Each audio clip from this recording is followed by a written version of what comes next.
Assalamualaikum warahmatullahi wabarakatuh. Selamat malam teman-teman semuanya.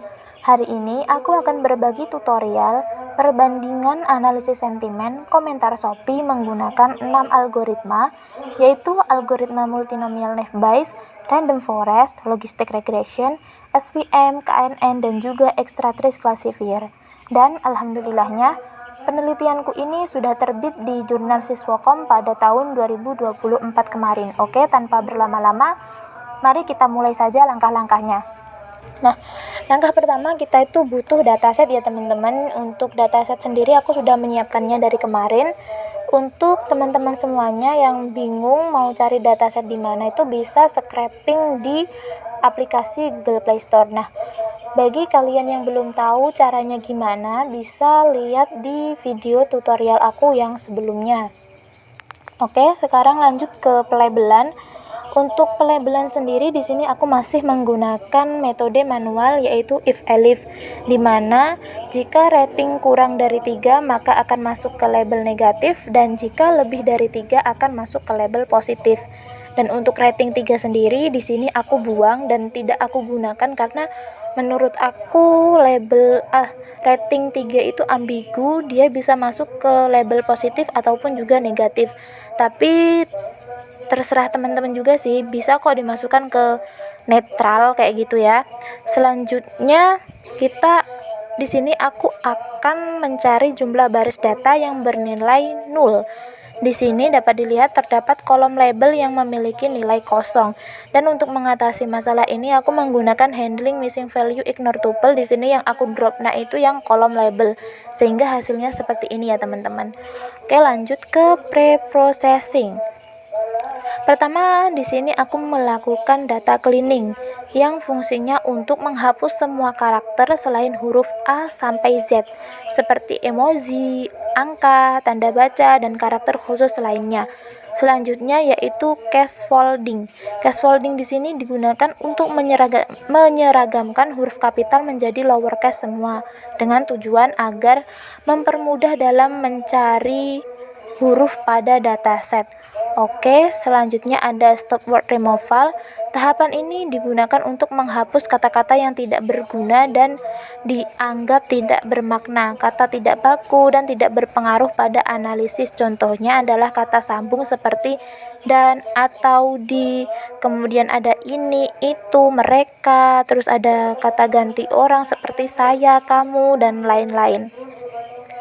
Selanjutnya ada tokenizing. Tokenizing di sini adalah sebuah proses memisahkan kalimat yang panjang menjadi perkata atau yang lebih dikenal dengan sebutan token. Ini hasilnya. Selanjutnya adalah stemming, sebuah tahapan untuk melakukan transformasi kata dengan memakai kata dasarnya dan menghilangkan kata imbuhan, awalan, dan akhiran. Contohnya seperti mengambil menjadi ambil dan berlari menjadi lari. Untuk stemming di sini aku menggunakan library sastrawi. Oke, untuk proses pre-processingnya sendiri udah selesai. Selanjutnya aku akan melakukan exploratory data analysis atau EDA. EDA sendiri adalah proses yang penting dalam analisis data. Proses ini digunakan untuk membantu dalam memahami data secara holistik sebelum masuk ke proses klasifikasi dan evaluasi klasifikasi. Nah, di sini dalam proses EDA ini dapat dilihat bahwasanya pada label positif terdapat 997 data dan label negatif ada 455 data. Selanjutnya di sini aku mencoba memvisualisasikan EDA tadi seperti ini, jadinya positif dan juga negatif. Setelah EDA selesai, maka aku akan melakukan word count yang tujuannya untuk melihat kata-kata yang sering muncul pada komentar aplikasi Shopee. Nah, di sini aku membagi word count-nya menjadi 2, yaitu word count sentimen positif. Di sini kata-kata yang sering muncul adalah bagus, Shopee, mantap, bantu, barang, suka, cepat, belanja, dan lain-lain. Kemudian untuk word count sentimen negatif, kata-kata yang sering muncul adalah barang, Shopee, aplikasi, udah, kirim, iklan, dan yang lainnya. Selanjutnya setelah selesai melakukan word count, saya akan melakukan pembagian data.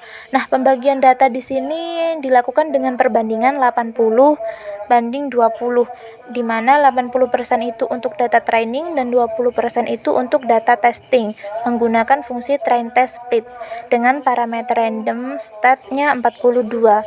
Di sini dapat dilihat bahwasannya terdapat 1161 data training dan 291 data testing. Setelah itu masuk ke proses ekstraksi fitur. Di sini dilakukan menggunakan metode TF-IDF. Proses ini dipakai untuk mengetahui bobot kata dari dataset yang telah dibersihkan sebelumnya. Oke, lanjut. Dan ini yang terakhir yaitu proses klasifikasi.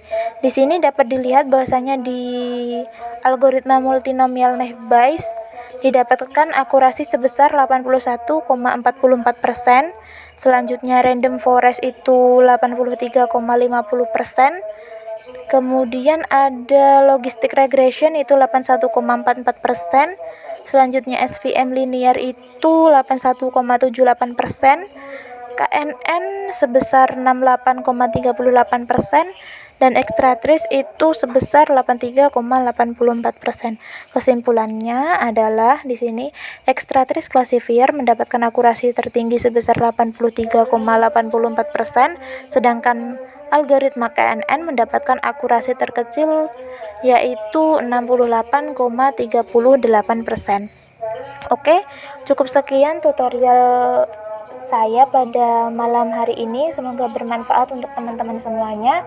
Bagi teman-teman yang masih ada pertanyaan bisa chat, bisa tanya di kolom komentar ya teman-teman. Dan bagi kalian yang ingin mendapatkan skrip atau codingannya bisa cek di link yang ada di deskripsi, nanti akan aku cantumkan linkku. Dan bagi kalian yang ingin juga melihat jurnalku bisa juga nanti dilihat di deskripsi ya teman-teman. Oke, terima kasih ya teman-teman semuanya. Wassalamualaikum warahmatullahi wabarakatuh.